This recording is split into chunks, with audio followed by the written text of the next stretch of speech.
I'm in sync with the earth. 10 toes deep, flower child from the turf. I never switch sides, like even when I die, I'm a ride for the squad. Ladder ties in the hearse. I've been on a vibe, kinda hard to describe. I'm in between, I'm good and it's fine, but I'm tired of the grind. Then I come alive in the night to realize I'm in the middle of the time of my life. I never so packed for the stack, never lied on the rap. Got a bag from the way that I write it. Queen looking Tyson, do that ass survive, doing 80 to the house. Then I hit it to the sky, change haters on a tirade. Talking to their grip in the face, be still, let that hate stuff fade. We all want the same, we all want a meal in the safe. I wanna live like I'm trying to reach enlightenment. Trail spill from my lips, feel big from the bib. Take a sip till I pass out. Try and get grit, but it don't make sense. Cause you can lose life on this fast route. Yeah, turn thoughts to a cash cow. I might flip that to the glass house. I don't need the accolades, I'm in love with the chase. I just wanna eat, save a spot at the table. Beast with the slap, hit myself on the map. You long with the wind, but we knowing that it's cap. 5-hour flights, couple nights at the flat. To be real, couldn't see me making moves while I'm at. I'm still on the grind, limit time when I chat. I'm burning down sage, keep the demons away. When I write it, give a piece of myself to the page. I don't do it for the praise, love, that's just how I'm made. Truth in the glass in the mirror. Yeah. Do it at me, old man, tryna pass in the fear. You're the first one to talk, but the last one to hear. Eyes blurry, but I couldn't see the ass, and he cleared down. Start to feel like I'm on one. Settle in, I'll be here for the long run. I'm a slave for the cash, got snakes in the grass, no brakes on the ad, but it's all fun. We done seen it all, heard it all. Heard enough, give me space before I murder y'all. 10 bad bitches here, I'ma curb them all. 12 missed calls, and I still made a curtain call. We got 2 more minutes. No worries. I like this intro track, it's good. Everything that I came for, I left with. I don't bang sense, I just bang on the set list. Going past supper when I came for the breakfast. Put me in your prayers, I might put you on the guest list. Young niggas in the reckless. Gold in my soul, got the same on my necklace, bitch.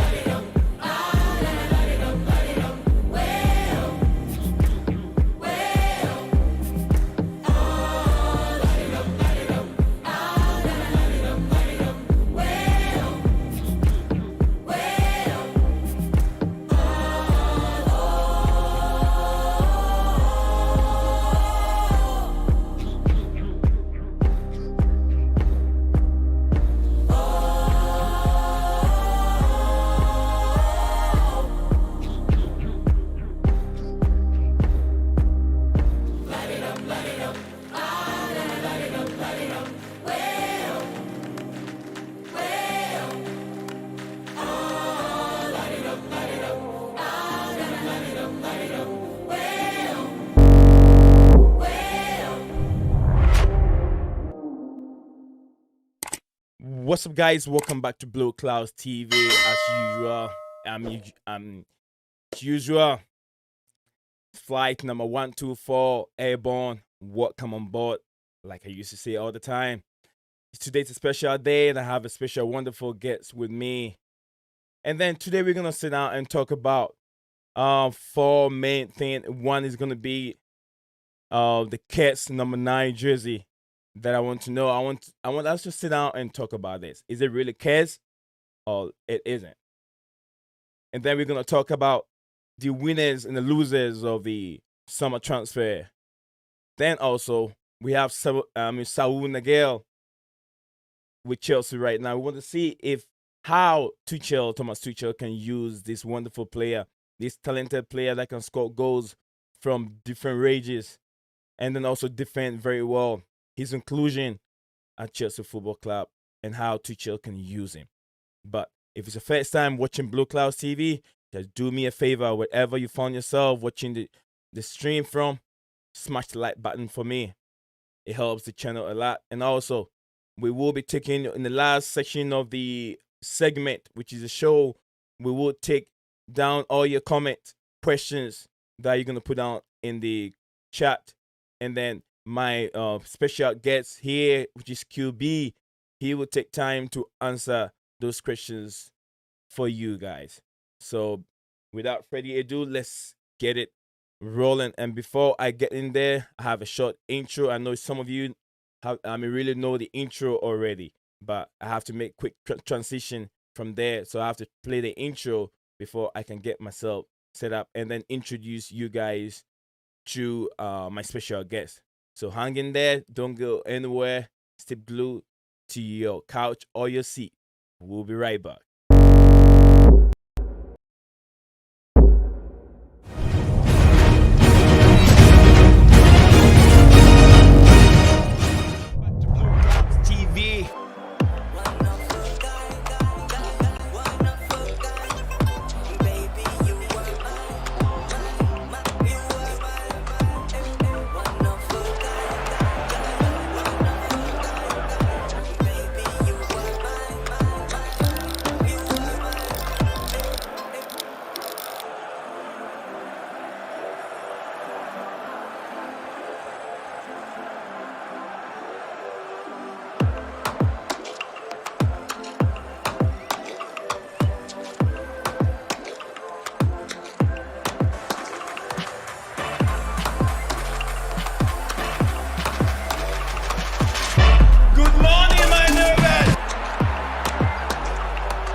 Hello, everybody. Welcome back to BlueClouds TV. As usual, again, I'm here with a special guest called QB. QB, can you introduce yourself to the stream, brother? Hey guys, how's it going? I'm really happy to be here. I think as I don't know if the chat will know, but I mean privately we've tried to organise this for a good 2-3 weeks now and had to reschedule for various unfortunate reasons. Yeah. So I'm really happy to be here. I always love talking Chelsea, so let's get into it. Definitely, we're gonna get into it as usual. You guys, his QB, also a very good friend from the YouTube a YouTube fame, and also Twitter, a very wonderful friend that I've got here on BlueClouds TV channel. And also, we're gonna start the whole segment, and we will start with the main topic first, the number 9 jersey that has been very difficult for lots of Chelsea fans. A lot of Chelsea players that have done that jersey. We've seen numerous players that have really difficulties wearing that jersey and performing for Chelsea Football Club. And I don't know who you're gonna start with. QB, what's your suggestion on those and that number 9 jersey? Is it really case or it isn't? It's an interesting question, isn't it? Yeah. Because I think you look at our history over the past, especially the past 15 to 20 years, we've had some interesting players to wear that shirt, and we've also had some world-class players to wear that shirt that have never quite lived up to expectation. I think the biggest player that comes to mind, probably with the number 9, is Fernando Torres. Signing him back in 2011. When you think of a number 9, you think of a leading world-class striker. You think of someone who's strong, who will be good in hold-up play, who is going to score yourself a lot of goals. And with the stature that Chelsea are, at that time, we're now a world-beating team. We're one of the top 5 on the planet. So if you want a number 9, they're going to be selling a lot of shirt numbers. Whoever's going to wear that shirt, and they're going to be a focal point for the team. So when players come in like Fernando Torres, you think, wow, okay, that's a great signing for us. And then he comes in, and it took him, I think, if I'm not mistaken, about 13 games to score his first goal for the team. And I mean, he's had some great times with the club, but he also had a pretty tumultuous time in terms of form, going up and down. Then you think of more recent players who've worn the number 9. The list goes on in terms of people who just haven't lived up to their expectation. I think Falcao is a big one. Another one. Chris Sutton had the number 9 way back in the 80s, 90s. Who was another big signing at the time. When we weren't as big as we are now, but it was a pretty marquee signing, and he never quite lived up to expectation. Another one off the top of my head is Higuain. A January signing a year or two ago now. And then you've got players who wore the number 9 who just aren't even strikers, like your Steve Sidwell and your Khalid Bull, a defender. Yeah. Yeah, these bizarre signings that pick up the number 9 shirt, and it makes you wonder these days if the shirt has some kind of bad superstition with it. I think the only change in that fortune in the past 5 to 10 years is Tammy Abraham, which I'm sure, as we know, has not had the best end to his Chelsea career, but at the start, putting on that number 9 shirt, which everyone did deem cursed, going on into Lampard's tenure as a new youth striker, we've kind of not many expectations on his shoulders, came through and really pushed the boundaries of what that number 9 can do. He's been our joint top scorer for the past 2 seasons. Outright top scorer in his first season, then joint top scorer in the second season, I think with Timo Werner, if I'm not mistaken.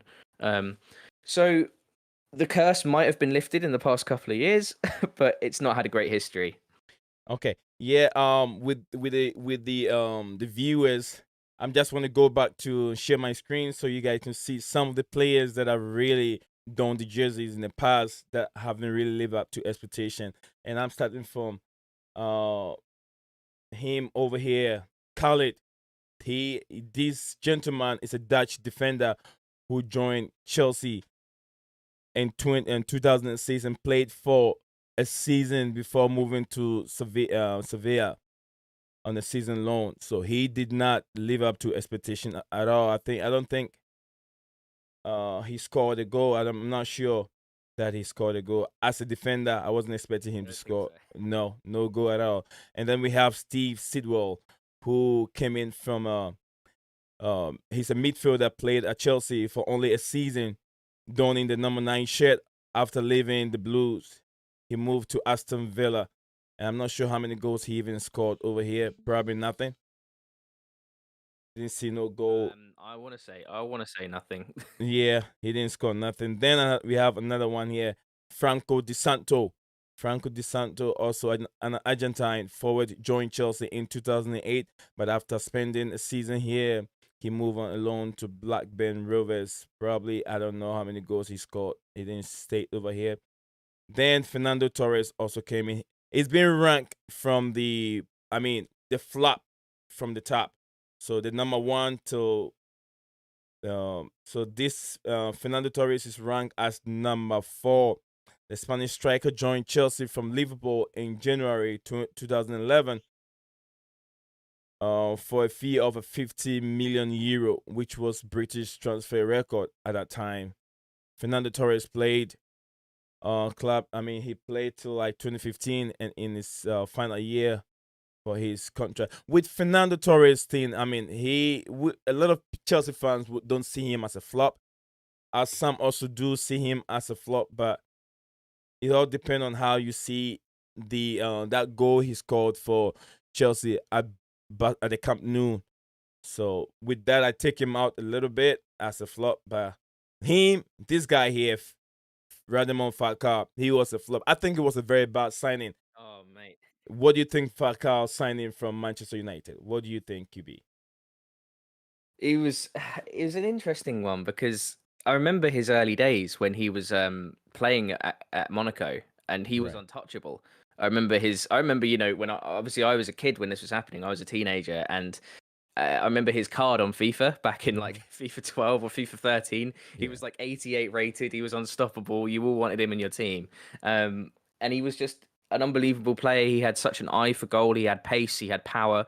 And then he signed for United, and yeah, he just sort of lost that touch. I can't really describe exactly what happened, but he just seemed to have not really fit the system at the time. He was competing with a lot of interesting strikers. And then, yeah, to come over to us, I don't think expectations were as high as when he was initially on form at Monaco, but we expected at least something interesting to come out of it because we did need a striker at the time. Yeah. But it was a difficult season, if you remember. I mean, that 15-16 season, we finished 10th in the league. Right. So it was never going to be, no player was going to have their best season. But I just remember every time we came onto the pitch, it was very similar to Higuain in the sense that you could just tell they were past their best. And it didn't take long for him to move on to a lower level pretty quickly, actually, yeah. Yeah, I wouldn't disagree with you. You were right, because I feel that he was out of he was really past his best when Chelsea brought him to the club, and he couldn't really live up to expectation. Our next one will be Alvaro Morata. Where will you put Alvaro Morata? Is it really a flop, or did he flop, or will you put him like an average as wearing the number 9 shirt? Although he didn't live up to expectation with his price tag, also 15.8 million. From Yeah, I think it was the fact that his fee was so high, and the fact that it was such a last minute move as well. If I remember rightly, we signed him pretty late in the window, if not on deadline day. It was a big deal for a big fee, and he came with a lot of hype on his shoulders because he'd sort of played this bit part role at Madrid as a sub, but he was a bit of a super sub. I think at the time, I think he had possibly the best record in Europe for substitute appearances and getting goals. Right. And then he came in his first like 9-10 games. He was really positive. He scored a hat trick against Stoke, if you remember, and he scored on his debut Yeah. against Burnley when we lost on that opening day. From Aspi And to his head. then yeah, always from Aspi to his head. That was the thing, wasn't it? I think Aspi racked up a silly amount of assists in that season. Right. But then once he lost that, it was just, I think his attitude let him down. Because I think he was he's the kind of player that people I think wanted to like. But then as time went on, you could just tell he lost interest and he lost passion. He was stroppy a lot of the time. His moods weren't great.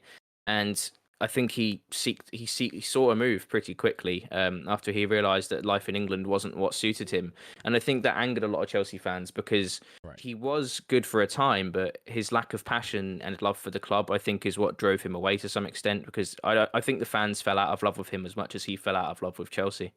And if I should ask, do you think it was a psychological problem that Kepa was going through now concerning family, long distance relationship? My family is not with me. I have so much relationship in Spain, and then that kind of thing. Do you think it was a psychological problem, or do you think it was just he wasn't into it, that he was really going down in deep form?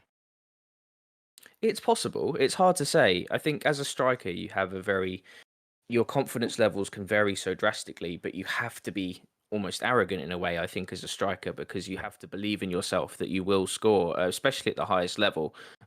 Because sometimes, talent alone isn't enough because you're playing at the highest level with the best defenders on the planet. And I think he seems to have had confidence issues, not just at Chelsea, but at other clubs as well. I think we've even seen that as recently as the Euros in Spain, um, where he can show up when he wants to, but when he loses confidence, you can tell it affects him in big games, in big moments. So he's never brought himself from that level of good to great, I guess is what my point would be. Like, there's good strikers and there's great strikers, and for me, he sits just on that level of good, where he's passable to play in a top 5 league, but Yeah. you wouldn't rely on him in a big moment, like a Champions League final or something. Right.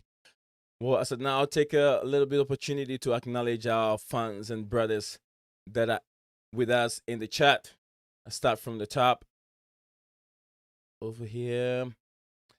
I see RCBN Chelsea Fan TV channel right here, also supporting the channel. Patrick Lutson from Twitter. I follow Patrick. I know Patrick a lot. He's a great Chelsea fan, and yeah, great guy. Patrick, thanks for being here. Patrick RCBN also. CFCDP also in there. He said, QB and need get the chat on. Thank you, brother. Thank you for being here. QB, a wonderful guy. Yeah. Patrick. And then JC Yamboa, also another Chelsea fan and guy in the chat. I can't say almost everybody's name, but I'll try. Hams Master, where have you been? Blue Lounge, Baggy from the Blue Lounge Chelsea channel, another great guy over here. All these wonderful guys, RCBN. Chelsea Perspective said big up to all of you. Who else? Vijal, also Vijal, man, my brother. Big up to you wherever you are. Who else? I don't want to miss anybody. But I want to tell you guys, keep your questions and stuff coming in. I'll be writing them down. And then the last segment of this show, we will take time I will read them out. And then QB and I will take our time to answer some of these wonderful questions for you. I want to tell you guys all, if it's the first time watching my channel, please do me a favor. Subscribe to BlueClouds TV, another small Chelsea channel that we keep growing and growing all the time. We have a target. We want to hit at least 1K by the end of this year. And you guys, I can't do it without you guys being there and supporting me. You don't have to support thousands of people. I'm subscribed to. You'll be surprised how many YouTube channels that I'm subscribed to. I'm subscribed to lots of even Manchester United channels. I listen to Gold Break all the time. I listen to the Football Terrace. Now I've been there many times. I support other people. I can send in super chat just to support the stream. It's all nice and it's all good if we support each other. We have we have a very big fan base from Africa, from the North America, South America, Asia, everywhere. There is brother here with me who is from the UK and I'm here in America, but then what? We're connecting. We're showing love to the Chelsea fans around the world. And I want to tell you all, thank you for being here. Button Baller, brother. Thank you for being here at the channel. Sarah Greenwood, my brother. This is another Manchester United fan. He's here supporting the stream. Thank you all for being here. Keep your questions coming in. I'll write them down, and in the last segment of the show, I'll read them out, and then we will answer them as we move on. So I think we've seen we as of now we're talking about the Kez number 9 jersey. Can Lukaku break that jeans? Can Lukaku break that Kez? Is he here to break it? Can he stop? Why is it that our number 9s are not really performing the way we expect them to do? So we're here trying to delve into it and see the best. So if you guys in the chat knows much better than us over here, so we want to involve all of you. Bring your ideas, bring them down. What we can do. What does a number 9 need to do for Chelsea to be able to break that case? So I want to say one more time, thank you all for being here, wherever you find yourself, and share the screen, whatever platform that you find yourself. It means a lot for me here in the channel and the brand, and also all the Chelsea supporters. As we get the news, we send them out to everybody. So thank you all for being here. Again, JC Yamboa, my brother. I think I already said the name. He says, speak up to Chelsea perspective. Thank you for being here. Okay, now we're gonna continue with we have I think 2 more minutes to talk about the Kez number 9 jersey, and then from there we're gonna move on to the summer transfer window that was being closed not too long ago. I think about a day ago. We're gonna go in and see who the losers and the winners were, and how good Chelsea did in the window. So we're gonna take 2 more minutes on the Kez number 9 jersey before we move on to the other one. So here we are, QB. We're gonna talk about the next one will be it will be Alvaro Morata. Where do you put Alvaro Morata before Higuain, QB? An interesting question. I would personally put Higuain as a worse number 9 than Morata. So I would put him above into number 6 if we were putting number 1 as the worst. Just because I think Higuain was just so past what we needed, and so past his best form at the time. Like, Morata came in as relatively young.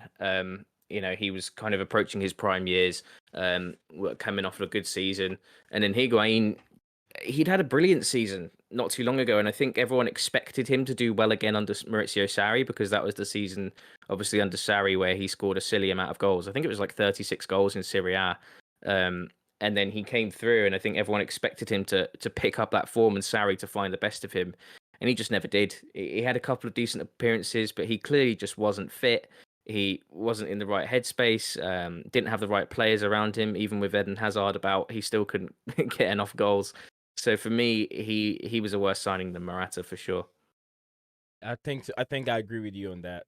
I would not disagree with you. He didn't perform from his stacks, and then his the big name player that we would think he was gonna do much better, but I think he was also past his best when we got him in. And now the debate here, Tammy Abraham, number 8. Oh, see, I wouldn't even put him on a list of worst number 9s at all. I think he was a good number 9. As I said before, I think coming into the club in this incredible transition period where we're going from world-class players to a transfer ban with a young manager who's only his second job, who's not even 40 yet. And then we've got all these youth players coming in from the academy. I think expectations were low for that season. I think if we'd have got top 4, it would have been seen as a miracle.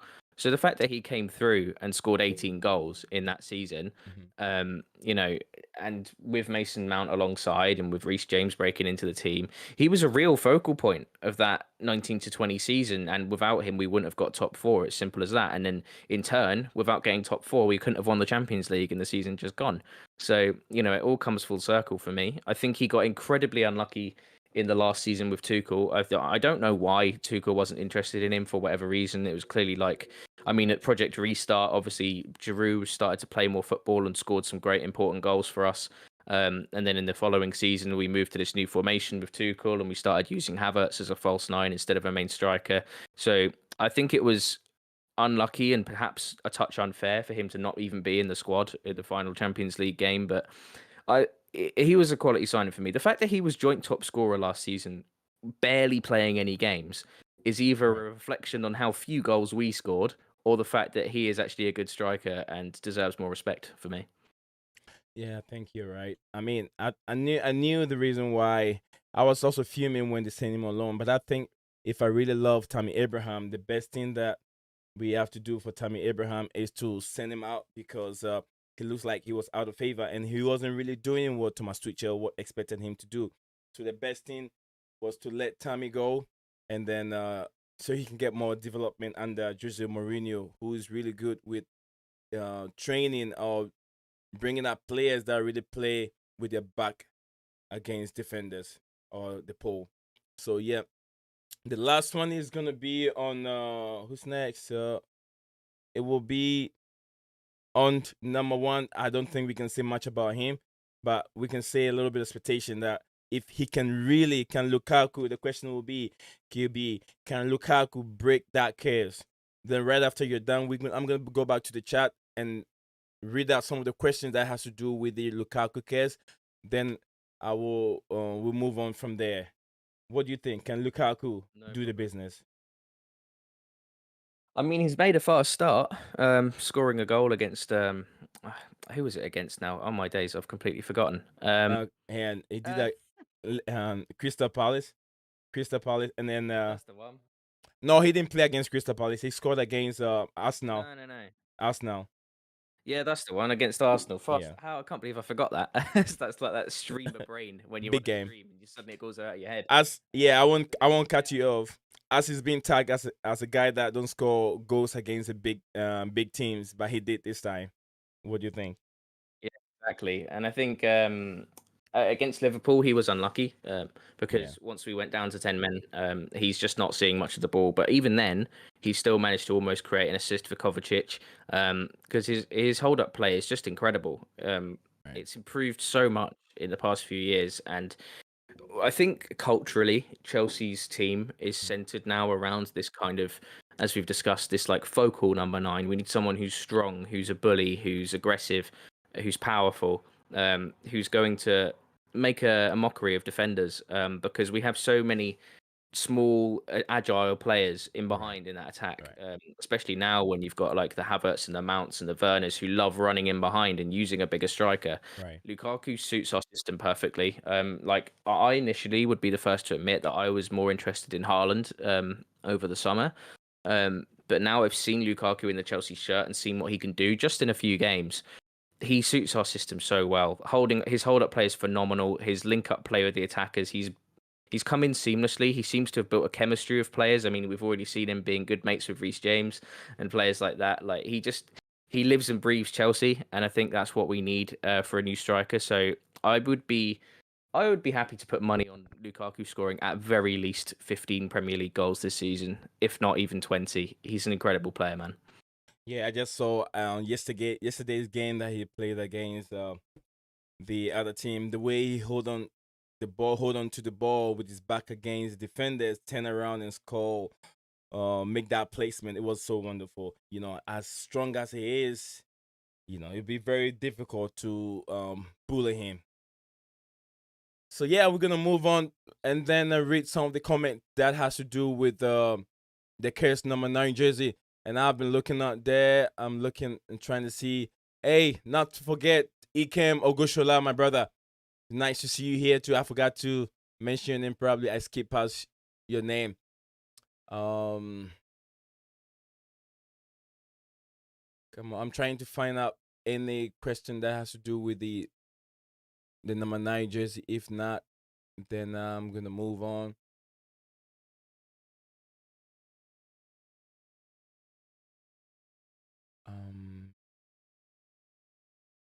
Okay, here from Baggy TV from the Blue Lunch YouTube channel. He said Torres was on low when he joined Chelsea. What do you think? Was Torres really on loan when he joined Chelsea? I know he was really not the best. Was he injury or he was just dropping off? Interesting question. I think it's hard to say for certain, but it definitely I feel again was this like confidence issue. I think a similar thing with Morata. You could tell whenever he got on the ball that he looked nervous when he was on the pitch a lot of times. And as I said, at the top level, you need to have that confidence. When he was at Liverpool and scoring a lot of goals, he had this such an arrogance about his play. Like, he knew that he was going to come on that pitch and score a goal, and you just never felt that at Chelsea. Like, he looked like a deer in the headlights a lot of the time. So I think over the years he came up with some clutch moments. Obviously, the Barcelona one we all remember, winning the corner against Bayern in the Champions League final. Yeah. But yeah, and he had a good Europa League season too. I think a lot of people forget. I think someone mentioned in the chat previously there that his 2013-14 season, or 2012-13, sorry, in the Europa League, he scored in the final and had a really good run in that competition as well. Right. So he was important in the European competitions, but could never just quite live up to that stage in the Premier League. And I think that made us suffer for a good couple of years, and why we didn't, challenge for the title properly again until Diego Costa signed. So he had his moments, but yeah, for what we need to go for trophies across all fronts, across Premier League and Champions League, Torres just wasn't quite right. And then this is from Chelsea perspective. He said, honestly, the curse thing doesn't exist. The whole thing comes down to the mindset of the individual. Do you agree with him? I agree with what he's saying, that it has to be the psyche of that striker. What do you think?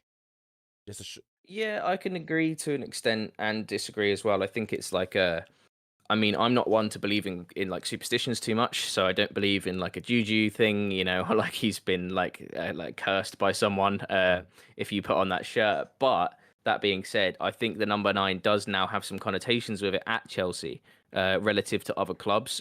You look at clubs like Man United have a similar thing with the number 7, obviously, because CR7 and David Beckham have worn the number 7, and then they've had players who haven't quite lived up to expectations who've worn that shirt number. And the same goes for other clubs too. I mean, we even look at our club, beyond the number 9, you've got the number 26 too, and people wondering who's going to live up to expectations with the number 26. Then you've got the number 8, obviously Ross Barkley taking the number 8. It hasn't really quite worked out. Hopefully Mateo Kovacic will have a better time with it, but it definitely seems to be, I think it's more of an expectation of what the fans think. Yeah. And they associate with that number. So they have really high level of expectations for any kind of player who wears that number. So if a player doesn't quite live to those, then they will inevitably get criticized, and that might affect a player's confidence. So it does kind of go part and parcel, I think.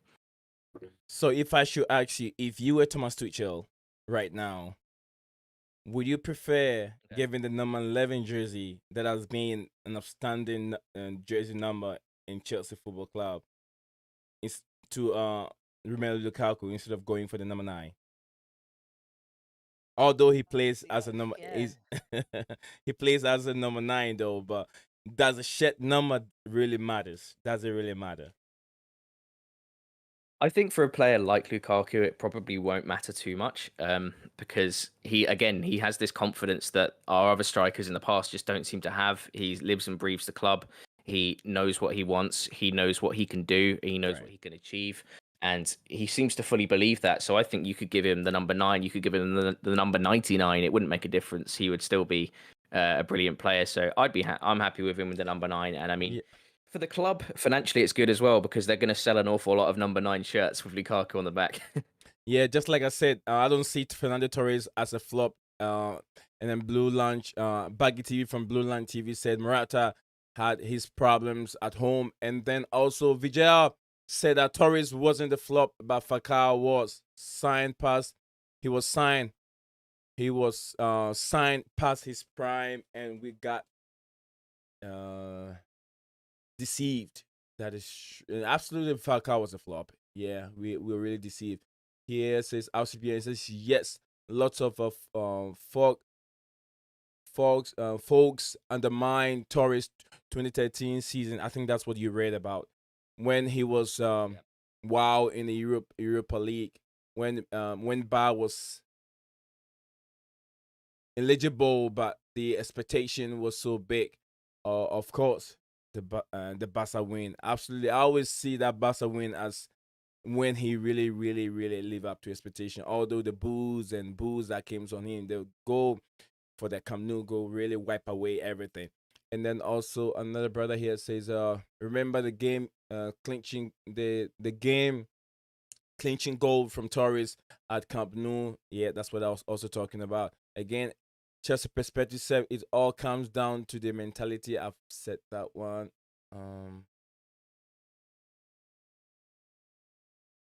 Alvaro is a modern Spanish style of player. Didn't suit EPL. That is from Vijal. That I think. Do you think so? He doesn't suit this. With all the goals he scored, do you think Alvaro Morata doesn't suit the style of the English game, the EPL? Possibly, because he wasn't the most physical player, and the Premier League demands an intense level of physicality and stamina as well. I think in the leagues he was playing in across Italy and Spain, there's a lot more technical side to the game. He doesn't have to worry about holding up the ball as much. So yeah, it's possible, but I think there's a lot more factors as play as well. Okay. Chelsea perspective said Torres carved his name on Chelsea's book of records with that wonderful goal. Betting Baller said yes. More. Okay. There we go.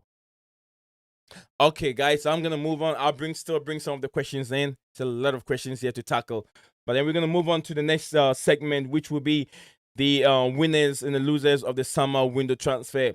What do you think? How did Chelsea do in the summer window transfer, and which club did not do best of windows? Which club did not do the best in your expectation?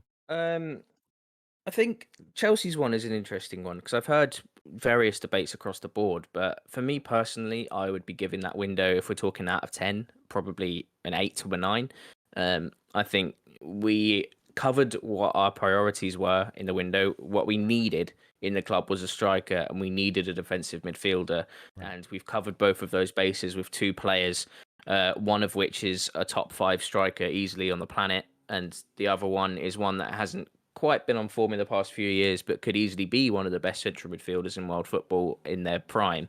I think the downsides of the transfer window on a Chelsea perspective would be potentially the deal for Jules Koundé falling through, because I think it caused issues for some in the sense that some people felt like a centre back was needed because of depth issues with if Thiago Silva was to get to get injured, which he seems to do quite a lot. Well, in the sense that he just needs fitness, and Azpilicueta might play some less football this year. But then again, none of us really expected Trevor Chalobah to come into the form that he's come into and develop himself into the squad. So I personally don't see Koundé not coming in as too much of a bad thing, but I can see why people would be concerned about that. And then I think I think we did what we could in terms of selling players. I think that was the other potential concern, was the lack of getting rid of players that we really needed to get rid of. Like, for example, the Ross Barkleys and the Lewis Bakers of the world, and the Ethan Ampadu's. I mean, Ampadu has gone out on loan now, but we've got players within our squad, like Charlie Musonda's another one, who don't have a squad number and don't know really what their standing is at the club anymore. So we could have maybe done a bit better there. Although that saying, we did sell 34 players this window. So I think we did, in the circumstances relative to other clubs, we did really well. And then in a club that lost in this transfer window, for me, has to be Barcelona. I don't think there's anybody else. They're horrifically run as a club. The fact that they've lost Messi on a free because they couldn't afford to keep him. The fact that their front three is now Memphis Depay and Braithwaite and De Jong. The fact that they've had to loan out Griezmann to get rid of some fees on the club. The fact that Pjanic has now gone on loan to Besiktas as well. Just awful moves across the board. Like, these players who were on absolutely ridiculous wages that us as a club would never contemplate, and I don't think many others would as well. And they've just slowly been financially crippling themselves to the point when they've now crippled their own squad. Like, I can't see any other team that has gotten that much worse in the window than Barcelona's, and they're going to have a really difficult season. Yeah, I think so. Yeah, but for now, I read something a couple hours ago about the Spanish league has been boosted with huge sums of money. Do you think it could have signed what's his name, Messi, and without leaving? I mean, if he's still now, do you think Barcelona can sign him back with that boost that they have right now? I know Messi's not going to come back. I'm just out of how would I say? Yeah, I know. Hypothetically, if they could have signed him back with the boost that they have now from the Spanish league. I think they'd love to, but I think even with the financial boost, I think it's more to do with their actual wage structure. I can't remember exactly what the legalities are, but my understanding was that the wage the wages of their players needed to be below a certain threshold. And even if they had cut Messi's wage by a drastic amount of money, say over half, they still would have been above that threshold. So it would have been more on Messi himself to actually take a pay cut rather than the actual financial benefits to the club. But that's not to say that they won't re-sign him in a season or two, because I don't think he really wanted to leave. And the fact that he's went to PSG so quickly was purely because there was no one else that could afford him. For me, so I think given us a couple of seasons, it's possible he'll end up back there, but I don't think he'll re-sign anytime in the next year, for example. All right, JC Yambua said, I hope I said your name right. He said Tommy isn't ready now, but that doesn't mean he won't be ready in 3 to 4 years. He was a good number 9 for me, and just needs some more time to develop his game. He's off to a good start at Roma. And then this is Vijay said makes sense, I think, from what Mason Greenwood said. And then Bettenbauer said Tommy was a good striker, but not a top class striker. A club like Chelsea need a top striker, which is understandable. And then I won't disagree with you, Bettenbauer, because he's not real, he's not a finished article yet, and I understand. And I agree with you from your perspective. He need more development to be able to suit into our style and be able to have the confidence to play the big games, and what Chelsea need, because Chelsea really need the finished articles to be able to, because all Chelsea cry for is trophies. And I mean, from the way things are going, sometimes I feel like it might come back and hit Thomas Tuchel in some way, because it looks like we're winning and winning and winning and winning, and we're grabbing trophies and trophies. So we're gonna look into that as we go on here. Vijay also said Arsenal, probably. Is it Arsenal the losers? Bettenbuller said Arsenal, probably. Arsenal's are the losers. For It's ridiculous for how much money they spend. They spend almost over 130, 140 million euros and or quid, whatever they say, and then still could not. I mean, it looks like the Japanese defender looks like it's the one that he's really good player, but I don't know if he can really play in the Premier League. But I watch clips on that guy; he looks wonderful. You know, let me move on and a little bit with the comments. There's a lot of comments here to read. Sure, RCBN man. said, Also, on Arsenal, as you're going, yeah, sorry, sorry to interrupt you. Arsenal have just had a bizarre window where they're like, I think, I mean, you might have seen that rant online with that Arsenal fan who said yeah, that they used to be shopping in Harrods and now they're shopping in like Tesco's or somewhere. It's bizarre. Tesco. They've spent so much money on essentially a B team. It's bizarre. Yeah, I don't know. I think Adu, whoever is recruiting them, that's Adu, right? Who does the recruiting at Yeah. Arsenal? Don't you think he need to be fired because he's not doing a good job for how that much money they They need a spend? new start.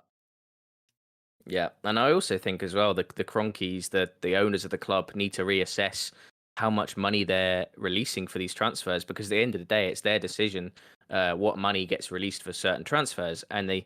they don't really seem to care. I think that's the problem, is they just kind of they trust Edu and Arteta to go, we want this player, and they just kind of go, yeah, all right, here you go, have as much money as you want, and it's not a way that clubs should be run. Like, I mean, with Chelsea, obviously Marina is very strict about what money goes out. We're also very keen on making sure we sell players to recoup money for transfers. Like, our net spend is really low this season. So, yeah, Arsenal just need an entire rethink from the top.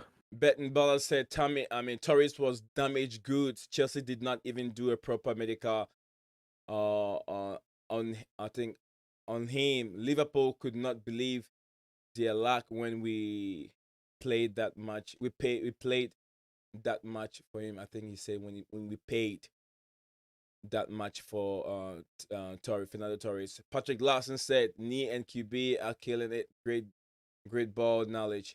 Thank you, Pat Lawson, wherever you are. Thank you, brother. Thanks, Pat. Yeah.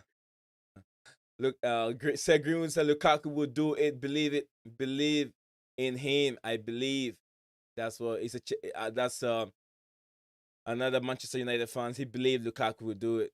Thank you, Sir Greenwood. RCBN said Torres signing was most hyped though. It was the lack of full fitness and the expectation that way up on Torres in his first season. The guy wasn't bad in 2014 too, but not close to what he could. Betting Chelsea perspective said, I think this one is the best now for betting baller in the chat. Chelsea perspective said that's the thing. If the number doesn't matter on Lukaku, then the problem must be the individual, which it is. I believe he is right there. Mm-hmm. Betting baller also says Steve Sidwell and this is Belarus. I can't say the last name. We're poor number nines. I can't say the last name, so I say Steve Sidwell. Belarus. Belarus. Okay. Where the poor number nines. RCBN also said that Belarus did tackle like a number 9 though. I like that. Yeah, that's true. Yeah, I'll keep reading the messages. I keep going back so we can also get the program going. He is supposed to be scheduled for an hour, but it looks like the messages is trying to take me back. And I'm trying hard to get these messages in. So as of now, so who will you think were the biggest winners in the transfer? Was it City? Was it Tottenham? Manchester United bringing in Cristiano Ronaldo? Or was it Chelsea? Let's start from Manchester United, Cristiano Ronaldo, and whoever they bring in. And do you think, I know Cristiano Ronaldo inclusion in the Manchester United team will boost their morale and take them to places, but do you think they can retain the title? They can not retaining. They can bring back the title to Manchester with Cristiano Ronaldo at his age, 37, 36, 37.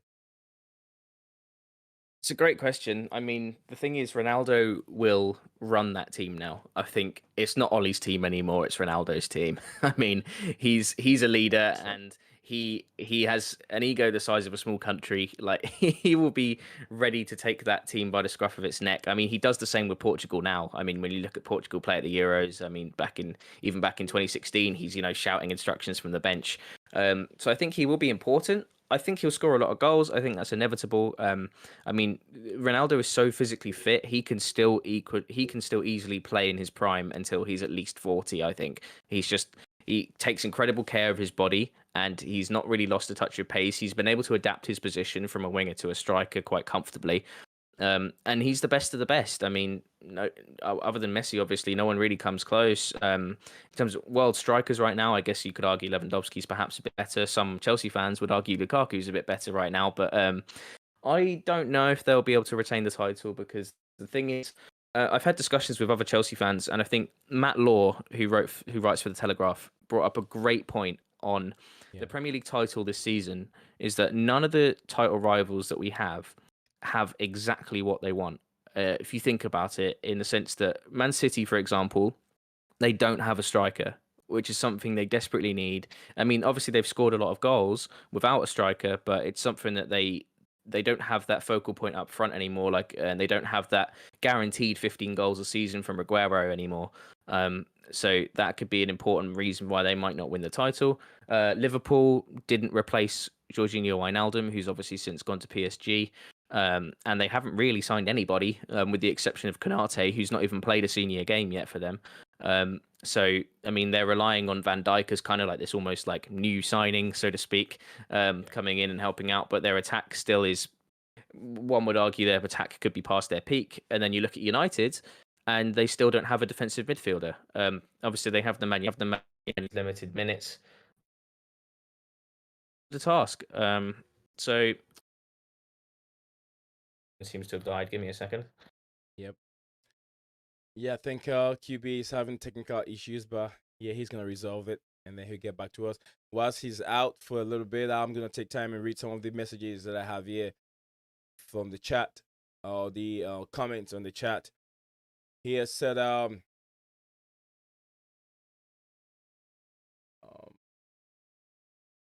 Patrick Lawson said, I believe he couldn't take a certain amount of pay cut due to league rules. I think he has to do. He's talking about Lionel Messi. Hams Master says Saul is fourth choice. Jorginho #1 prefer over cover, but Kante is out. Our best, I think our best midfielder. JC Yamboa said Lukaku presence is gonna be a big plus for guys like Timo and Puli. What's Timo and Pulisic. I think Pulisic and Timo and Pulisic. We need a bit of time to adapt, but I think both will come through this season.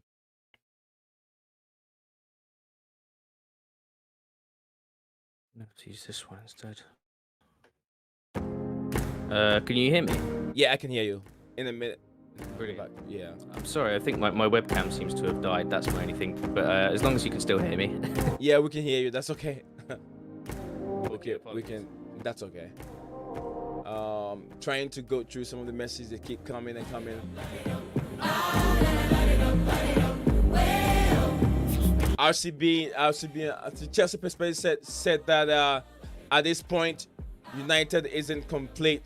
They need a definite defensive midfielder to be serious title contenders. RCBN said Danny Ings too, great call if he stays fit for the amount of attackers Villa have. Vijay said a Premier League race is wide open. JC Yabua said that's fair point Chelsea perspective and agreed RCBN on Lukaku impact.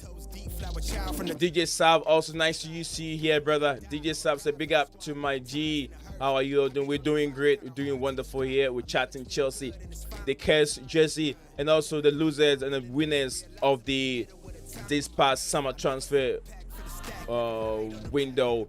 He says Chelsea perspective said big up to him, and then everyone in the chat, big up to you all. So I've tried as much as I can to go through lots of the messages and the comments in there. So now we have a QB back, so we're gonna go back and continue the segment where we left off from. Yeah, unfortunately, my camera's died, but I am still here, so yeah, we can hear you. Sorry about that. Yeah, we can hear you. The most important thing is we can still hear you, and I'm very happy the viewers are enjoying the conversation and they are making the chat very, very, very lively over here. If you're just joining the stream, please do not forget to smash the like button for me, and then keep your bell notification bell active so anytime I upload a video or go live, you won't miss any from me. And always remember, I have my Discord server. Join the Discord server. We have the gossip chat, we have the private chat, the private room. All these things are made for you. Once you join it, if you have any gossip, you have anything special we can talk about, everything, you can send it in there. The Discord server, it's a very nice thing. I don't know if I can show you how the Discord server looks real quick, so you guys can get into it. It's fun. It's fun to be. Let me see if that is the Discord that I have here. So yeah, let me show you what the Discord look like on the screen here real quick. So this is the Discord server I've been talking about. That is it. That is the Discord server. You can see Chelsea Perspective server also over there. So that's Chelsea Perspective. And when you keep going down, like I said, over here we have the chat. Let me go under here. We have so many rooms that is being created. Here we have the gossip room, the game talk, waiting room, the live chat, the private, the BlueClouds TV server. You can see QB is right there.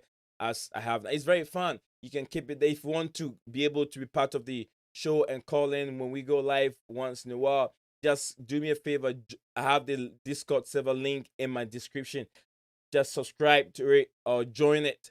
So next time when we go live and you want to join us, RCBN has been on the show before, and he came through the Discord server.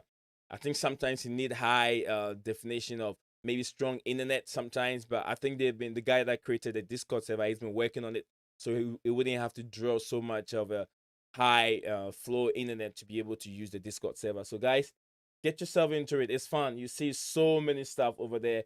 Here is the football terrorist also. It's right there, and the football terrorist thing is also there, and I love it. I've been engaging myself and chatting with Chelsea fans. You want to have more Chelsea fan supporters? They are right there. They're right there. They are here.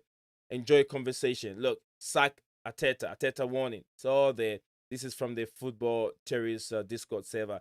And then other people. This is Chelsea's perspective Discord server. I think he's not been too active over there. But yeah, you see, when anytime you go live, some of the Tchouaméni's things also there. So it's very fun. You guys can get involved, engage yourself into it.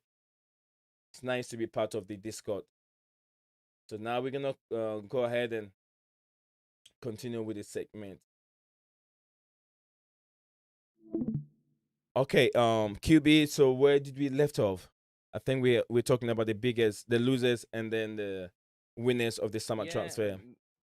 Yeah, and we were discussing the actual chances of winning the league as well. So I won't cut you off. We put down as Arsenal as the losers right now, right?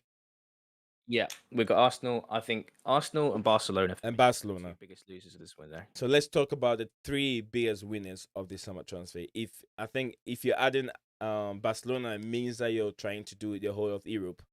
So with that, let's give me three of them in Europe, including for me, the biggest winners for me would be us, would be PSG, and would be Man United.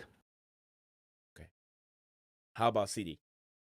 Because I have my same problem about City, because I don't think Jack Grealish can win them the trophy without a recognized striker. I don't think so. What do you think? I think Grealish was an odd move for me because, like, historically, City don't spend a lot of money on transfers. I think they have a lot of money, but the most they'd ever spent previously to Grealish was maybe 60 million, I think, on maybe Ruben Dias or someone like that. So I was a bit surprised that they spent 100 million and just upped the release clause and just went, "Yep, we're going to pay that." And as you said, I'm not really sure what Grealish really adds to that team. I mean, he's obviously creative, and he is obviously wins more fouls than anyone else in the league, and all that kind of stuff. But I mean, yeah, as you said, without a focal point striker, I'm not really sure what he exactly adds that the team didn't already have. So I wouldn't make them a perfect window for them. I would have given them maybe like a 6 or a 7 out of 10, whereas we've got an 8 or a 9. And I said, I think Man United have covered more bases in the sense that obviously signing a striker and signing a new centre back and signing Sancho, they've made more interesting but also more important moves for them in terms of they needed a centre back, and with Martial not being on great form and Cavani being inconsistent, they did need a striker. So Ronaldo makes sense. And then PSG, I mean, they've just signed a ridiculous amount of players and have signed the greatest player of all time. So, I mean, it's hard to say that they've had a bad window, to be honest. That's right. I think, they've overloaded the team. Too many egos. I don't know how Pochettino is going to handle that, because he hasn't really handled players with that much ego. Trying to handle Mbappe, trying to handle Messi at the same time, and also I don't know if Icardi is still there, and then all these big players are trying to handle all these players and Neymar at the same time. And yeah, I know I've seen the messages from the chat also. Fadia, so thank you for being here. And then another one from DJ Saab. We will talk about your comment in the chat about Frank Kessie. We will talk about that in a minute once we get to the Saul Niguez incoming. So yeah, DJ Saab, don't forget. I won't forget it. We will talk about it in a minute. Okay. So just like QB said, the losers and the winners he give up to. First one will be the biggest winner will be Chelsea, and then go to PSG, and then Manchester United. I'll say Chelsea. I agree with him with Chelsea because we did not spend so much money out of pocket. A lot of player sales to purchase and sign Lukaku.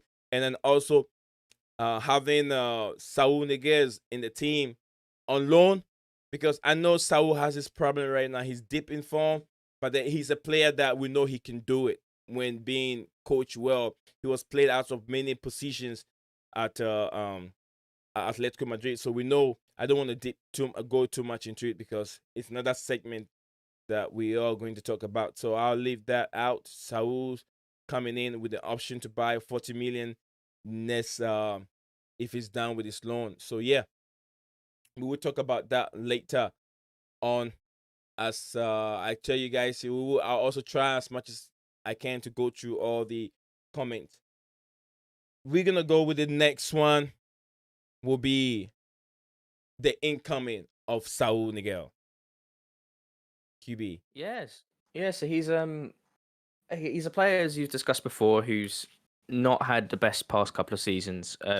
But I think a lot of people forget about Saul. I mean, Alex Goldberg, obviously big on Chelsea Twitter, has mentioned before that a lot of Atletico players are kind of forgettable in a way because they tend to spend their entire lives at Atletico, and then if they move, they don't tend to do very well. Key example, Antoine Griezmann is the most recent one. Fernando Torres did have a good time at Liverpool, not so good time at us, for example. So with Saul, I think people forget that he's only 26. He's not hit his prime years yet, and he's had a couple of years where I think it's maybe my understanding is that it's a bit of a falling out with Diego Simeone, and then they've brought in a new signing this summer as well in Rodrigo de Paul from Udinese, who's just come back off a good campaign in the Copa America and has kind of quickly displaced Saul in that team. But Saul is a really versatile player. Beyond playing in central midfield, he can also play at left back. He can play in an attacking midfield role. He can play on either side of the wing. He's left-footed, which is a new dimension for the club.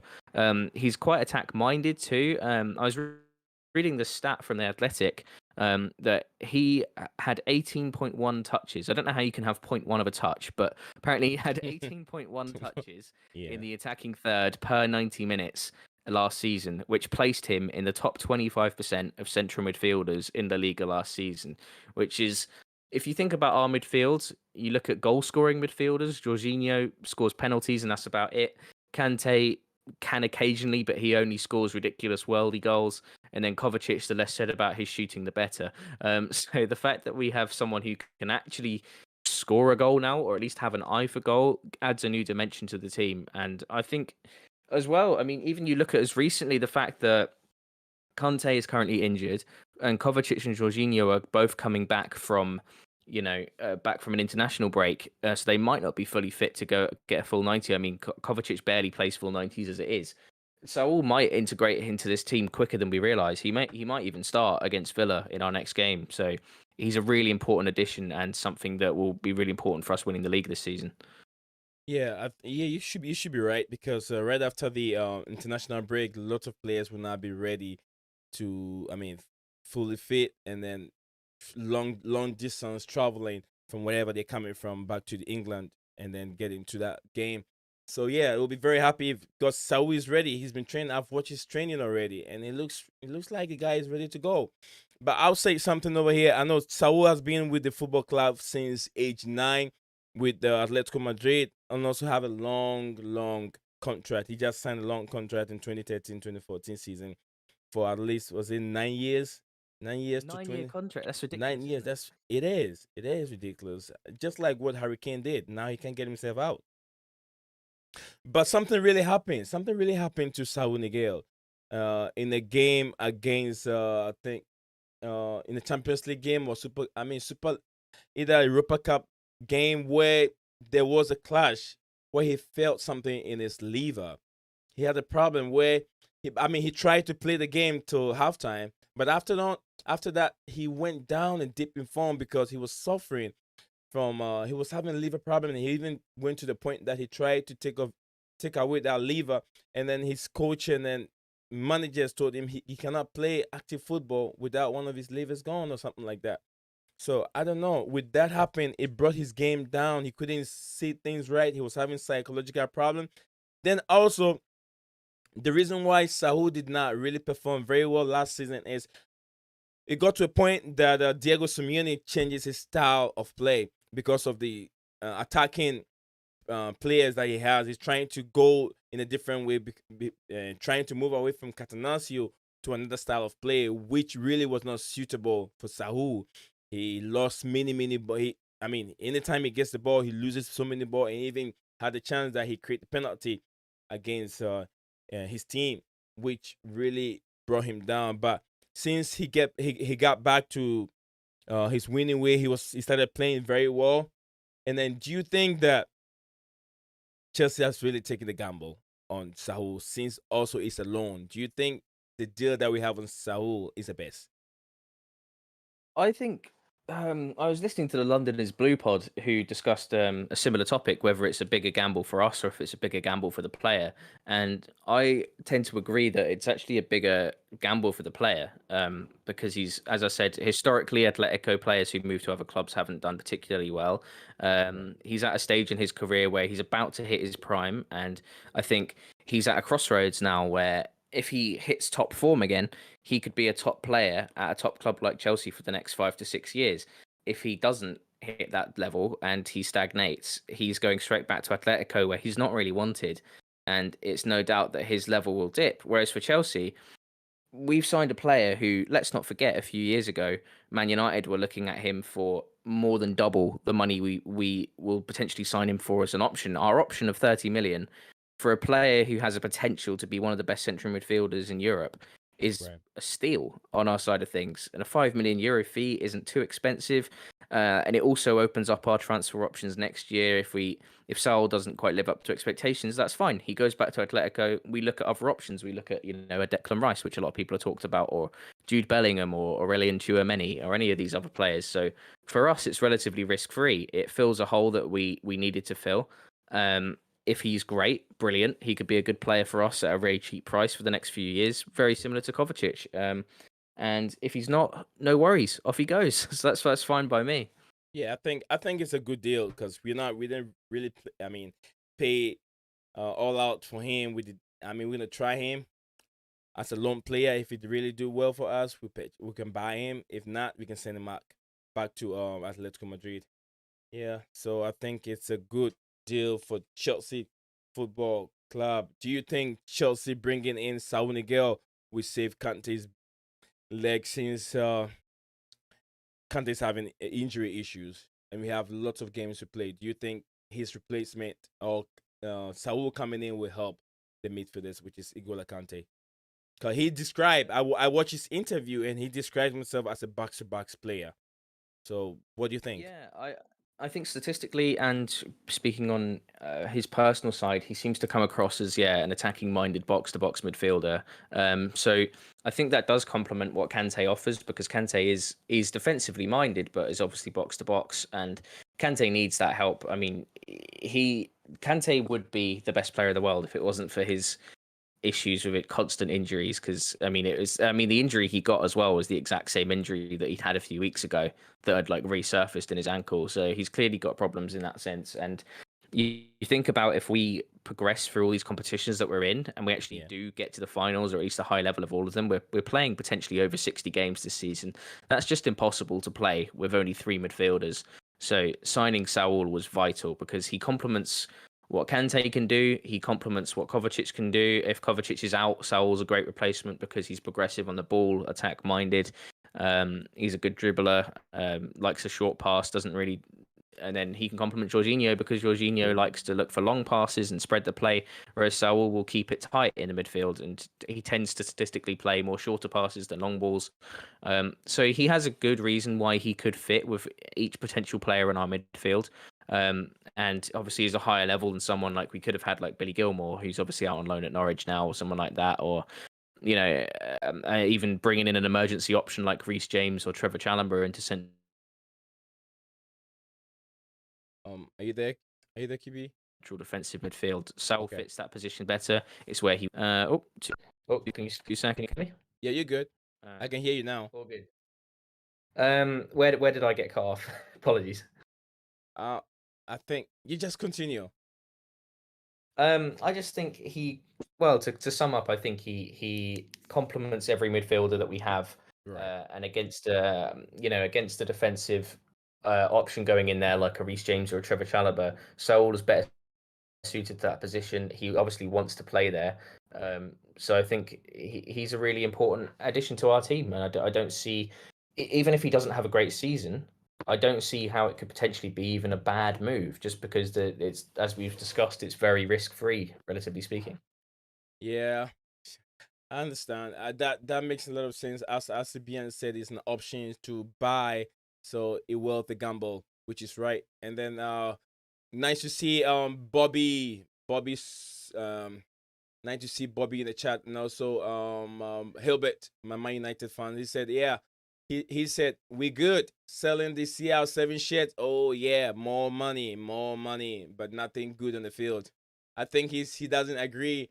He just like the selling of the jersey, but not really what his impact is gonna be on the football pitch. And if you're to be honest with yourself, look, I mean, Ronaldo will score some goals. As Jason Kante said on the Talksport, that he's willing to see Ronaldo fail. I don't know why they took that video down. That video has been taken down few hours after they uploaded the video. I don't know. I'm not sure, QB, if you watched that video from the Talksport. I never got a chance to watch the whole thing, but I did see that it got taken down. I'm assuming they just got a lot of hate from United fans. Probably just got enough backlash. Yeah, I watched that. I watched and I saved it. So I went back to play it again, and it says the uploader have deleted the video from there. And I was like, damn, maybe United fans are calling in and saying all kind of stuff. I mean, he's a Chelsea fan, and from what he said he doesn't want to see Ronaldo does what he did when he was at Manchester United. He doesn't want him to be successful, which is acceptable.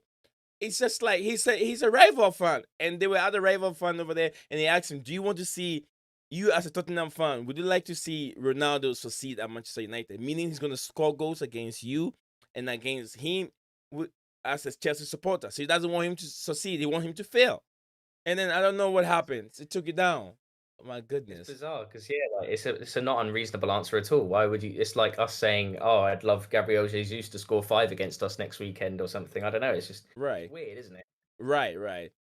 Fat Diaz says, so a player that couldn't break into Atletico starting 11 in the last couple years is predicted to start in a team like Chelsea FC. I am Jesus. That's what he said. I mean, I can see why people are apprehensive about Saul because of his past form, and I think a lot of question marks arise when people say, well, if he's been at Atletico for so long and he's just signed a 9-year deal, why are they so keen to get rid of him? I think the option comes through from, like you said, they've had a potential fallout with Diego Simeone. I think eventually Saul will reach a point in his career as well, like you said, confidence and mental health issues that he's talked about in his interviews, and some injury. Yeah, exactly. I mean, he's sometimes you're a decent player. It's just not the right place for you. And I think that's what's happened to him at Atletico, and he needs a second chance. And let's not forget as well that Tuchel is arguably the best manager on the planet right now and gets the best out of everybody. I mean, Marcus Alonso is nominated for a Player of the Month in the Premier League at the moment. Marcus Alonso. I don't think anyone would have said that a year ago. So the fact that he can do that with that player, imagine what he can do with Saul. Like, it's crazy. Yeah, I always talk about Marcus Alonso. To me, in my way, I see Marcus Alonso to be a world-class player. But the only thing is, if a coach comes in and you know the player's flaws, you know his disadvantage, why would they play Marcus Alonso as a left back if you know he has no pace? You know what he can give you. You play the player based on his attributes, what he gives you. He's good at the wing, and he's very good in crossing the balls, and he's a technical player. I always say Marcus Alonso is a Roberto Carlos in the EPL without a pace. That is all. He's very good technically with his shots and how he plays the ball, but then the way he even touches the ball in the Premier League, not all players have that style. It used to be Ashley Cole, and it used to be who else? Some other left-footed defenders that I know and wingers. But not everybody can do what he does, So, yeah, Marcus Alonso is right there, guys. If you're a Marcus Alonso hater, you got to start liking him because Tuchel likes his style of play and he complements what he's doing. So he will use Marcus Alonso, and I mean, I have no hate for Marcus Alonso. I love him. Let me see what Fal Diaz said. I'm well. I think he has his best number. DJ Sap said, what do you think of Frank Kessie coming to Chelsea, or Chelsea looking at Frank Kessie? Do we have to look for another midfielder of that stature again in our football club? Do we need more of DMs? I don't know. Is he a DM or is he an attacking midfielder? I'm not so sure about Frank Kessie's position. What do you think of Frank Kessie? He's an interesting player. He's a bit of box to box. He's been one of their better players across the past year. So he's definitely not a bad player. But I personally don't see a need for him. I think we have plenty of depth in our team. If you look at players on loan right now, for example, the Billy Gilmores and Ethan Ampadu, who can play in that position, who aren't quite at that level yet, but can be. I mean, I'm interested to see what Tuchel does with Loftus-Cheek this season, who's obviously in the squad. He's generally more attacking minded, but whether Tuchel might be able to adapt him to play better in a double six. And then, I mean, on top of that, I think our team looks for world class players now, Right. rather than players who are, as I've said, this difference between a good player and a great player. And I think that's where we're looking at players probably like Chouameni or a Declan Rice, mainly probably Declan Rice and these other defensive midfielders. If we're going to bring someone into the team, someone who has potential, if not already are, one of the best players in world football where they play. And I don't think Essie is quite there yet. Okay. Yeah, that makes a lot of sense. So, um, one more question: does Chelsea close on the gap to Manchester City? Oh, it's a big question, isn't it? Mm-hmm. I think the gap was 19 points, I think, if I'm not Right. mistaken. And some people say that that's impossible to close in a season, but we've seen crazier things. We've seen Leicester win the league in the past half a decade. We've seen Liverpool get 98 points and still not win the league. A couple of seasons ago when Man City won. We've seen the 100-point mark being broken in the past few seasons. The level in the Premier League now is at such, it's never been higher in terms of quality of player and quality of structure in the teams, quality of the fitness, quality of the the medical staff, all of that kind of stuff is at a level that we've never seen. So I think for anybody to win the league is going to have to be a monumental challenge, and you're going to have to basically never drop points. And I think we could do it. I think Lukaku's a strong striker, and if he hits the ground running and scores 20 plus goals, we're not far off. I mean, we looked at even this season, we only had 7 people. Jorginho, sorry, scored 7 goals. And I think we looked at statistically, if we'd added on an extra 10 or 20 goals, we would have been pushing much closer as it is. And then we've got players like Havertz and Ziyech and Werner, who are now in their second season, who've hit the stride a bit, got a bit more chemistry. It's entirely possible, but it's not going to be easy. I'd say it's going to be close. For me personally, it's going to be a 3-horse race with United, City, Chelsea, and then Liverpool bringing up the rear. Just because Liverpool don't have the depth that the other 3 teams have. But yeah, I think we're going to be up there. And if we're still in the title fight by March, then anything can happen. So yeah, it's exciting. Yeah, take some of the messages and the comments in the chat. Also have another brother here. It's called Ken Berry. So he said think Frank is like Kante. Frank Kessie is like Kante box to box or ball winner. Yeah, just like what QB said, the box to box midfielder. Fal Diaz said, but Russia for Tino. Oh yeah, Tino Andron is at Russia. I saw that short video clip from him. Says Kerry plays for black footballers. I wish him the best. This racism thing, I always try not to go into it because it's a broad he's right. subject. Yeah, what happened yesterday at the game, in the England game, is it says a lot, really, doesn't it? Yeah, it does. It does. It's a very scary place to go. Russia. I don't know what people that still that want to take racism to. They can carry it whatever they want to carry it to. We're tired of it. Bobby said that the jury is still out on Saul Niguez. Want to really know how good he's still he is still. We see him play a few games for Chelsea. That is true. We have to see his fitness. But I watch a little bit, and he's controlling the ball very well. He's controlling the ball very well. Let's see more into one game. We hope that he starts when Kovacic and then Jorginho and the rest are not really ready.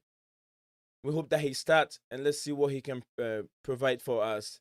Chelsea perspective said, "Fat Diaz." So there are periods in this respective career that can be defined as poor. Um, Tuchel will help Saul recorrect his career, and he will be huge for us. I think the thing keep going up and down. Guys, please slow down. Let me read some of it for you, because I was reading, then the message comes in, then it moves up. Messi had a poor run of poor form in 2019. DJ Sapp said, "I agree. Chelsea perspective. Tuchel is the one manager who can improve Saul Niguez. Yes, if he can transform Marcus Alonso, he can definitely improve Saul Niguez." Okay. Absolutely. Yeah. So now let's go on.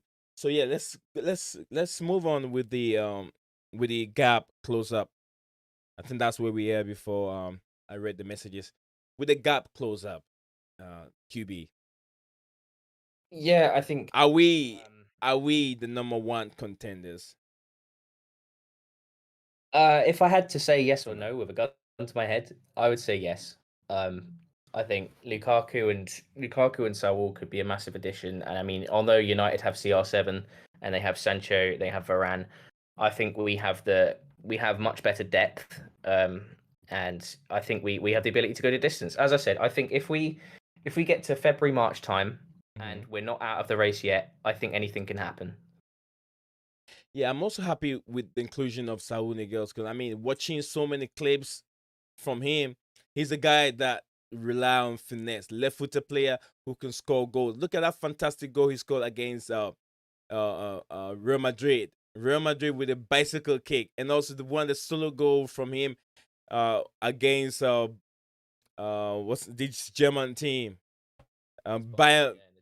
Yeah, the Champions League, Bayern Munich, and he doesn't just score goals, but he scores fantastic goals in big games.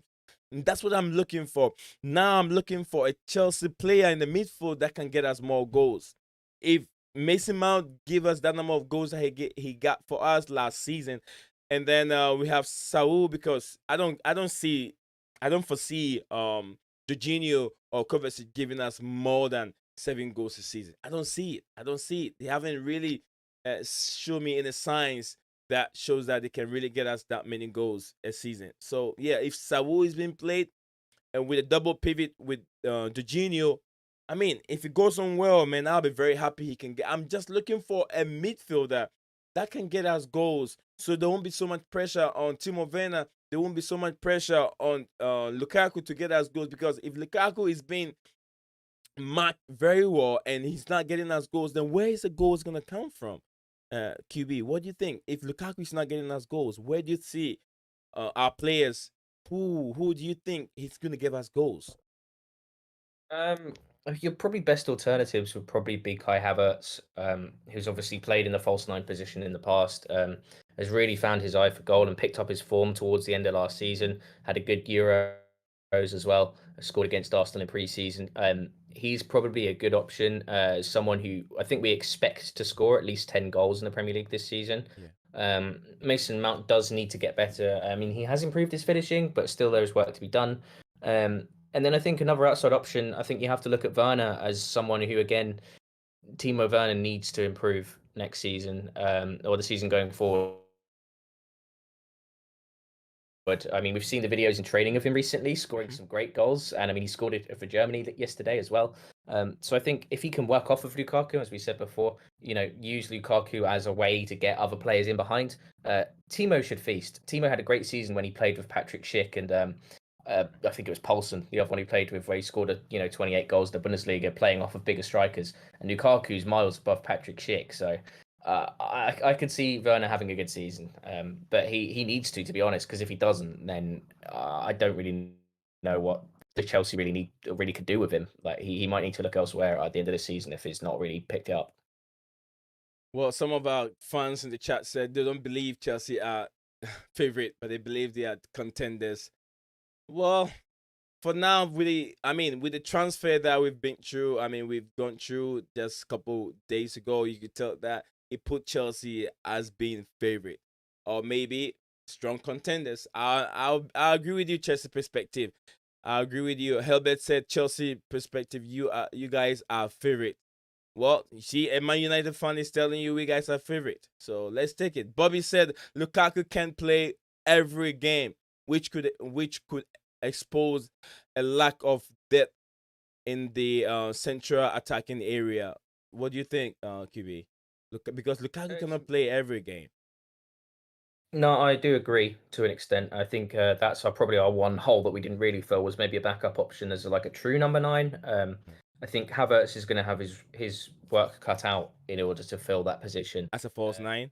and then and I think if Havertz can't do it, we're probably looking at another number 9 in January, just as a backup. But as of this point, I have no idea who that might be, to be honest with you. Hibbert also said you beaten Pep 3 times. Better team than Liverpool, better manager than United, and midst of all, best defense. I agree with you with our defense. Our defense is rocket, man. Defense always wins you league, and that is true. The attackers will win the game, but the defense attackers will win the game, but the defense will win us league. The same way we won the Champions League, it wasn't our attacking, it was the defense that we were able to stop goals from getting into our post. So that is right, Hilbert. The defense will win us league, and the attack will win us games. That is right. Jorginho and Saul, I like that. Hamsmaster said Jorginho and Saul. Fal Diaz said, to an extent, you are very correct. No, that is from Sir Goodwood said awesome. So yeah, guys, the stream was supposed to be for an hour, and I'm very, very happy, guys. I'm very, very happy. You guys have kept the chat very, very, very, very active and entertaining. You guys have really enjoyed the stream. I'm very happy that you guys did. It took me a while to get my friend over here, QB, to join me up here, but finally we did it. We did it, and I could tell the views keep going up and down, and this has been my best stream ever since I started this channel. And then the chat, everybody over there. I've seen lots of new friends. That QB brought some new friends from his people, and then Patrick Lawson also another guy. I have to get Patrick here because Patrick is very, very, very instrumental in social media. If you guys don't know Patrick Lawson, I'll go check him out. Let me share my screen so you guys will see QB. You guys gonna holler QB. I know you guys will holler him, trying to get him on the channel. You guys, I'll show my screen. I'm not a selfish guy. I'm not that. That's not me. I'd like you guys to get QB. Get him. Let me see. I want to share my screen here. You guys can get QB. Patrick Lawson, another guy. You guys can follow QB. Follow him. They are great Chelsea fans. Follow them. This is QB. This is his Twitter page. That is him over here. Brilliant. Thank you, man. I really appreciate that. Guys, go follow him. If you're watching this, fun. I'm glad. Yeah, he's a great fan. He's very active on social media. Look at his followers, 800 and something followers. Go follow him. He need more, and let's get interactive. Another great guy. This is his Twitter page. Patrick Lawson is right there. See, soccer fan, Tammy Abraham, and all that stuff. Guys, follow Patrick Lawson. Follow him, and then let me give you all the QB. That's QB, and I'm gonna find Patrick Lawson here. I have Patrick. Hope it will bring it up. Sometimes you can look at his username is PTP underscore COYB.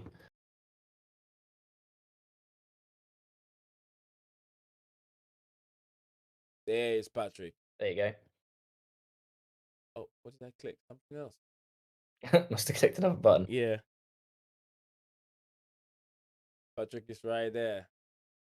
As oh no no no. Don't Oh, I don't want to unfollow him. stop. Come on. It's already yeah. Following Patrick Lawson. That is Patrick over there. Very entertaining guy. See him. Listen to what he's saying. I want you to go down and All right, let's start all over. Hey Patrick guys, Lawson. I hope that you're Absolutely. doing well today. Guys, I have a challenge for you. This is going to be called the Love on the FT Challenge. Here's what Let me bring it, make it bigger. I want you to do. Nah, this is Patrick. I want you to go down in the comments, pick one person that you follow on, Great guy. on I Twitter. mean, Patrick's a day and I one want for you to me. pay them We've one genuine Patrick and I have known compliment. each other I mean literally an since actual I genuine think we both compliment. joined Nothing tongue in cheek. Yeah. FT Just at pretty much the something exact honestly same from the time. heart. Yeah. And So he's a day one tag for that me, and I person really in it, appreciate everything and he then does challenge them for to everybody tag someone on the else. timeline. So yeah, and great for guy. them to pay the person that they tag and give them a compliment. The idea behind it is this: there's been so much negativity on social media, particularly since the end of the Euro 2020 final, and really just in general over the last several months. And I've heard a lot of people talk about it. And I'm not saying what this challenge is going to do is that's all of a sudden going to magically fix all of that. I just thought it would be fun for one day to go out there and genuinely pay someone a compliment. It doesn't have to be anything over the top. It doesn't have to be, it just needs to be true and it needs to be genuine. See Patrick so- embarrassed in the chat. I just, and I encourage you to I listened to this the other day and I feel like, let me bring it out. Let's listen to the share it with challenge. your friends. I don't want this to be exclusive to club necessarily. I mean, I want this just to be an FT thing and just be something that everyone can share. And you never know whose day you might make by paying them a compliment. Because a lot of times, as we've seen with mental health, people are going through things we don't even know about.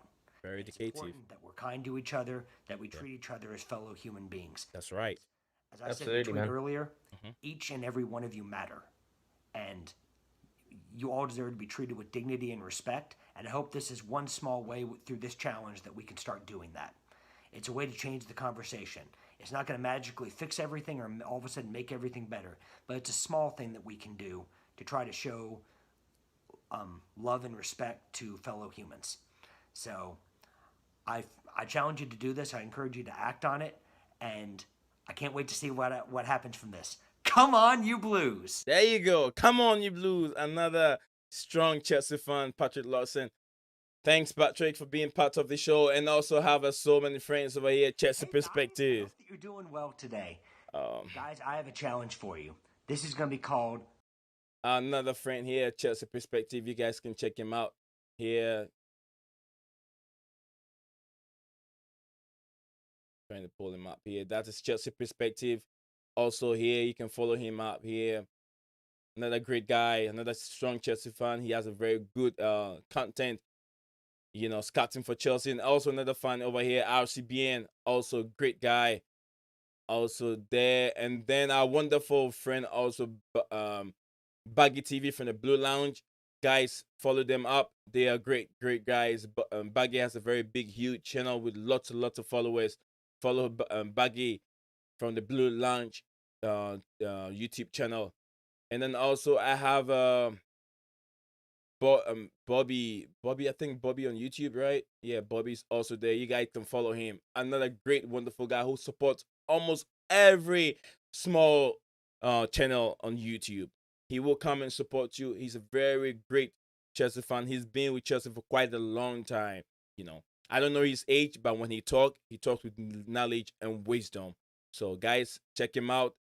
Check him out very well. Follow him up on Twitter. He's also very active on Twitter. And then also you can find him, you can see him a lot. He's very active with the Blue Lounge YouTube channel. He's always there. You can follow Bobby and then get to know his what he brings to Chelsea Football Club and then the knowledge that he has for us. So this is where the show will bring us, guys. I want to thank you all for being part of the show. Thank you, and I know you guys are well entertained. And we've all learned a lot today. Thank you all for being here once again. I'll say you guys, Leo Desperandos. If I didn't mention your name, my apology, please. I try. This one wasn't part of it, but I try as much as I can. Subscribe to BlueClouds TV if you haven't. You know, we're growing. We keep growing. We're trying to get to a 1K by the end of the year. So you guys should help me out. Get there. We get more content, and I'll bring great guests to the show. I'll try and see if I can bring Patrick over here to entertain you guys and educate you guys. Phantom of many topics, brother. Thank to see you here. Thank to see you on the chat also, and thank for spending time over here with me. And I want to thank you all again one more time, and I'll see you guys all in the next stream or the next video when I upload the video. Thank you.